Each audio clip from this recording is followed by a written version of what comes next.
I'm Margaret Chen, 78 years old. When my son David married Jessica, a woman 30 years younger, I knew she was after his money. She convinced him I was too old to manage my own finances and tricked him into getting power of attorney over my accounts. Then she drained my life savings of $890,000 while I was recovering from hip surgery. Jessica thought an elderly woman wouldn't notice until it was too late. She didn't know I'm a retired CPA who tracked every penny for 50 years. This is how I proved her theft and sent her to prison while divorcing my own son. Subscribe now. Hit that bell for more revenge stories. My name is Margaret Chen. I'm 78 years old and I live in Portland, Oregon. 3 years ago, my 60-year-old son David got remarried to a 30-year-old woman named Jessica. From the moment I met her, I knew she was a gold digger. David is a successful surgeon who makes over $400,000 a year. His first wife died of cancer 5 years before he met Jessica.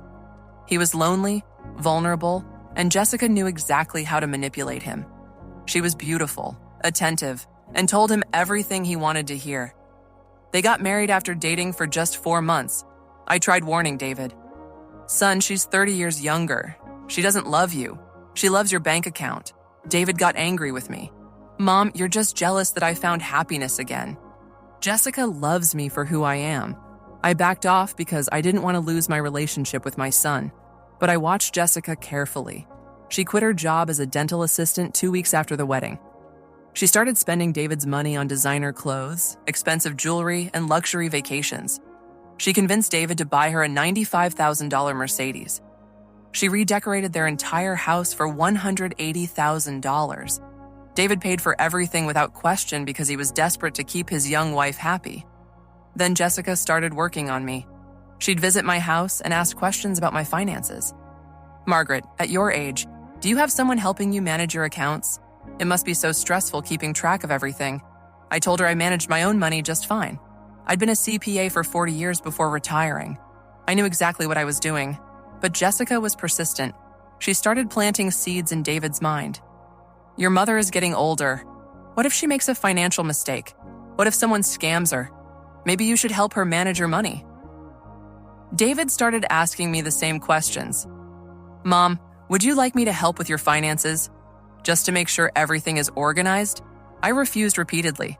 I had $890,000 in savings and investments that my late husband and I had built over 50 years. I wasn't going to hand control of that money to anyone. Then I had hip replacement surgery. I was 76 at the time. The surgery went well, but recovery was slow. I needed help around the house for about 6 weeks. David insisted I move in with him and Jessica during recovery. Mom, we have plenty of room. Jessica can help take care of you. I was hesitant but agreed because I needed the help. That was my biggest mistake. During my recovery, I was on strong pain medications that made me groggy and confused.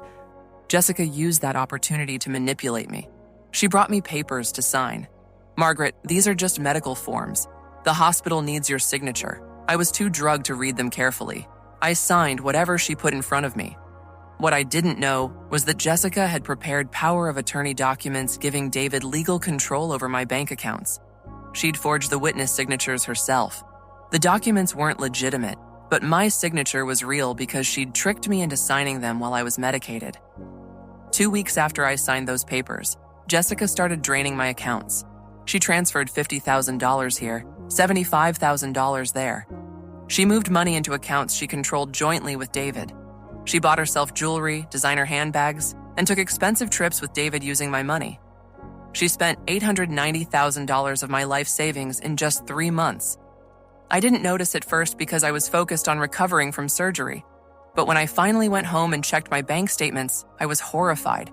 My accounts were nearly empty. Almost $900,000 was gone. I immediately called David. What happened to my money? Where did it go? David seemed confused. Mom, I've been managing your accounts like you asked me to. I've been investing it. I never asked him to manage anything. David, I never gave you permission to touch my money. Who authorized this? That's when Jessica's plan became clear. David showed me the power of attorney documents with my signature on them. Mom, you signed these.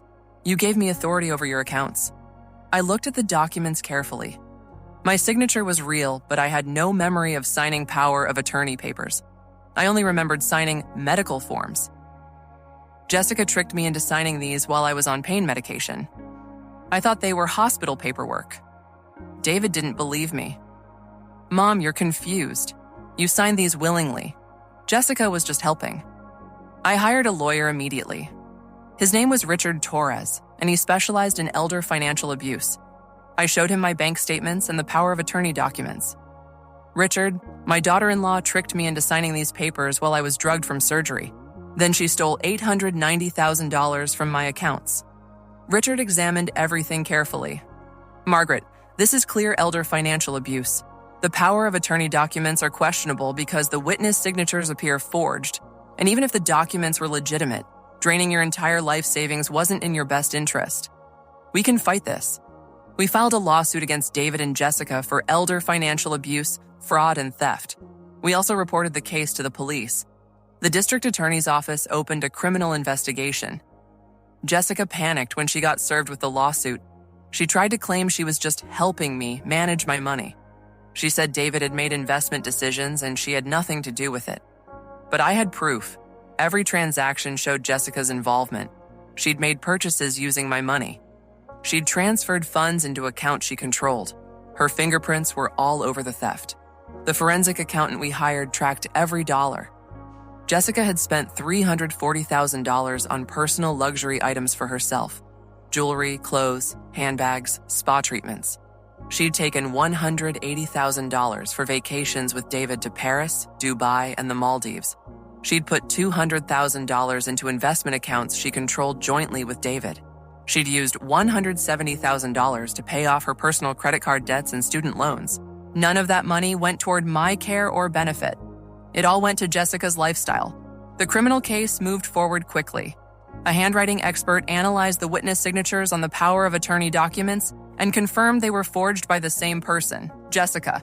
She'd faked the entire document authentication while tricking me into signing under the influence of pain medication. Jessica was arrested and charged with elder abuse, grand theft, forgery, and fraud. David wasn't charged criminally because prosecutors believed he'd been manipulated by Jessica, but he faced the civil lawsuit. Jessica's trial was devastating for her. The prosecutor showed the jury my bank statements with the massive withdrawals. They showed receipts for Jessica's luxury purchases made with my money. They showed the forged witness signatures on the power of attorney documents. They showed text messages between Jessica and her friends, bragging about spending the old lady's money. One text message read, "David's mom is loaded and she's old. I got her to sign over control while she was drugged from surgery. She won't even remember. Now I can finally live the life I deserve." The jury convicted Jessica on all charges. The judge sentenced her to 8 years in state prison. Ms. Chen, you deliberately targeted a vulnerable elderly woman recovering from surgery. You forged documents, manipulated her son, and stole her entire life savings to fund your luxury lifestyle. You are a predator who preys on elderly people. 8 years in state prison. The civil lawsuit against David resulted in a settlement. David agreed to repay me $890,000 plus interest. He liquidated investments and sold assets to get the money. It took him a year, but I eventually got back every penny Jessica had stolen. David and I haven't spoken since the trial. He divorced Jessica while she was in prison, but he blamed me for destroying his marriage and getting his wife sent to prison. He claimed I overreacted and should have just asked for the money back instead of involving police. I don't care. David chose to believe his gold digger wife over his own mother. He allowed her to steal my life savings. He enabled her abuse.